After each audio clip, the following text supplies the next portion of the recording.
right, what's going on, squad? So, good to see you again as you guys are here for another video. What I'm going to be starting today is actually a small video series where we build that black TRX right there into a desert racer as we get ready for Vegas to Reno, which, by the way, the fundraiser is still going. We've raised just over $1,100, which is really good. We still have that $5,000 mark we're trying to get to. So if you can, please help out. 10 bucks, 20 bucks, doesn't matter. Or if you just share, that helps out big time. So we still got the fundraiser going at the GoFundMe, but today we're going to get into the build of that machine right there. So I'm going to go over some of the sponsors we have, which is, they've come out of the woodwork lately. It's awesome. Thanks to Jason for hooking us up with a bunch of people he knows. But I'll go over some of the sponsors and then the stuff we got to do to that thing, because the first thing we got to do is tear that sucker down. We got to go back into rebuild. We got different plastics. Anyway, I'll get into that. But I'd like to start off with our first sponsor that showed up, FXR. Dawn, thanks for hooking us up. She hooked us up with these jerseys right here. Two of us are going to be running it. I think Jason's going to run Moto Triple X or Vet MX. He's got a set of Vet MX gear, which is really cool. Thanks to Dawn for hooking us up with all this gear here. Dude, if you don't know who she is, look up FXR. Dawn is the woman in charge. She's really cool. So she hooked us up with those jerseys. We got FXR jerseys and pants. We got the whole gear set, and we'll be running that red, white, and blue. Why not? Also, PeteHager.com. Pete hooked us up with O-Board tires. We're going to give these suckers a run, see how they last for the entire 500-mile race. Hopefully, we can make it the entire race with just this set. I hope we don't have to throw on a spare set of tires. We only have 2 spare sets, and I think there's some GBCs that we've had laying around. So, O-Board tires, looking forward to running these and see how they do, but we got these ready to go. I got to mount those up. That's the next thing.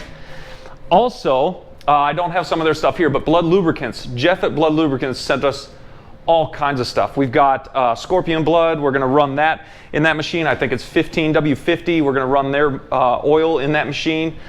He sent us hats and shirts and wind blade, just all kinds of cool stuff. It was really good of him to do that, man. I can't thank you enough for all that, because we're definitely going to need it. And he also donated, I don't know if he wants me talking about it, but he donated couple $100, so that was really cool. Also, I've got some KC highlights I got to put on that machine. I got to wire that up so we have some good headlights. And DRW Performance. DRW Performance sent us a K-Saver because we just have a stock one on there. We've been tempting fate with that already, so I can't wait to get the DRW on there. I run one on my machine. It works great. I'm not worried about binding up a chain or anything at all. Also, Mike at Sure Shot Tactical up in Minnesota. Huge donor. We're going to run his logo on our machine. We are so happy to have him as a big donor, and it helped push this thing, I want to say, over the mark that we needed to register. So we're all registered. We've got a few more sponsors. As they show up, I'll talk about them. But yeah, we're going to run a lot of the same stuff we normally do. And I can't wait to get started. So without any further ado, without me blabbing on anymore, we're going to get into the build of this thing. I'm going to strip it down and mount some tires. I've got to send shocks out off of mine, so I got to take those off of mine, and I'm going to use my GPS wheels that I normally use during works races, because I've got a set of 9-inch bead locks in the rear. So let's get to it. All right, so the first thing we're going to start off with, we're going to tear these tires down. I'm going to use my wheels that I usually use on War Rig over there, because I have 9x9 double bead locks. They're dual bead locks, so we'll start with the rears because they're the easiest, and then I'll take the Hoosiers off and go with the O-Board tires over there. We got to mount those. That's going to be the first thing I do, just so that that's out of the way. I can finish those, and then I can get into tearing this thing down, get it on the stand. You know, pretty much everything's coming off this bike. So the reason why I didn't go with Hoosier is because, well, mainly they don't make the sizes that we run in these desert races. We need 22-inch rear tires and 23-inch front tires, just because of rolling circumference and how much terrain those things eat up. So we just went with a fresh set of O-Boards, thanks to Pete Hager and Connor getting those out to us. So, and I'm hoping that we can do all 500 miles on one set of tires. I don't know. We're going to find out. We're definitely going to put them to the test. So Bruce, if you watch this, we're going to put those things to the test. So let's get those broken down, swap the tires over, and then refill those, and then we can get into breaking this thing down. So cue epic time lapse.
Got the swamp cooler going in here because it's like 102 degrees outside.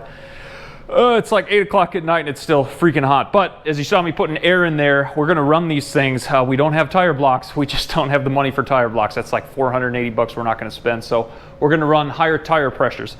So that's another trick that desert racers do, is they run a little bit higher tire pressure so that hopefully if they hit anything like a cactus or you got needles out there, hopefully that higher tire pressure will keep that needle from actually penetrating the tire. I don't know, it's a theory. We're gonna try it.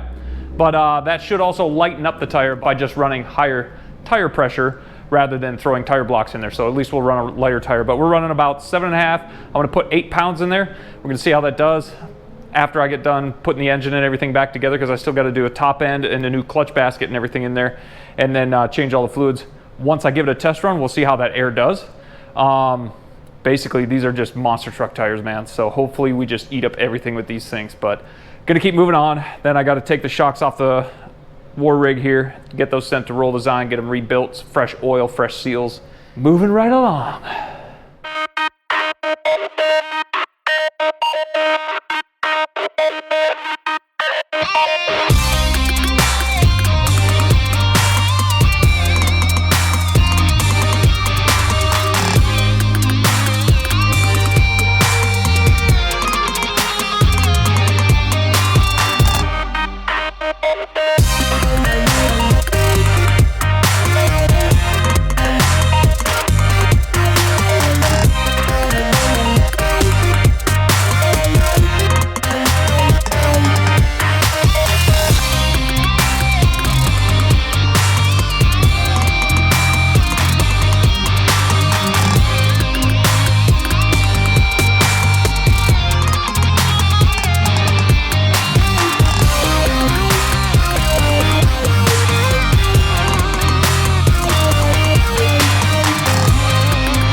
Okay, that's about it for one day. As you can tell, it's hot in here. I think it's like 100 degrees still, and I've had the swamp cooler going, so of course it's humid in here too now. Anyway, we got this thing pretty much stripped all the way down. I'll wait on the arms because I still need to get the other ones back. We're gonna get a set of Roll Design desert arms. I got a bumper coming from Wrath, and I still need to swap links, but that's an easy one. So we're gonna actually run my Elka linkage because we're gonna move my Elka shocks over to here for this race and use the Elka linkage. And then we've got new sprockets and chains coming. New chain guard is already here, DRW Performance. Thank you guys. That was huge because we don't want to wad a chain up against the case. So next, drain fluids. I'm gonna pop the top end off this thing. We're gonna basically just put rings in it, new head gasket. I'm gonna put the head that I had on War Rig on there, the one that I had last season. It's a ported head. I think I got a stage 2 cam coming from Jeff at OCP. Thank you, Jeff. I'm gonna put all that on there. And then one of my board carbs, I have 2 of them, so the other one's sitting on the bench. I'm gonna clean it out, make sure that's good, put all that on there. Put my air box on here because I have the nice lid on it, the pre-filter lid, which we're gonna want out there, especially when we hit a silt bed. So quite a few things still left to do, but I'm down to just about the bare bones. basically going to leave the engine in. I don't need to pull it out. It's fine there. We're probably going to swap out Nerf bars and put just heel guards on. So still got some skids that I got to go get. And yeah, just going to keep plugging away at this thing. It's thrash time. So at least we're broken down. We can get into the deep part of it and then start building back up from there with all the good stuff. So can't wait to keep going on this thing. Can't wait to show you guys when this thing is done. It's going to look completely different. And really can't wait for you guys to see it. So stick around and you'll see it in the next video.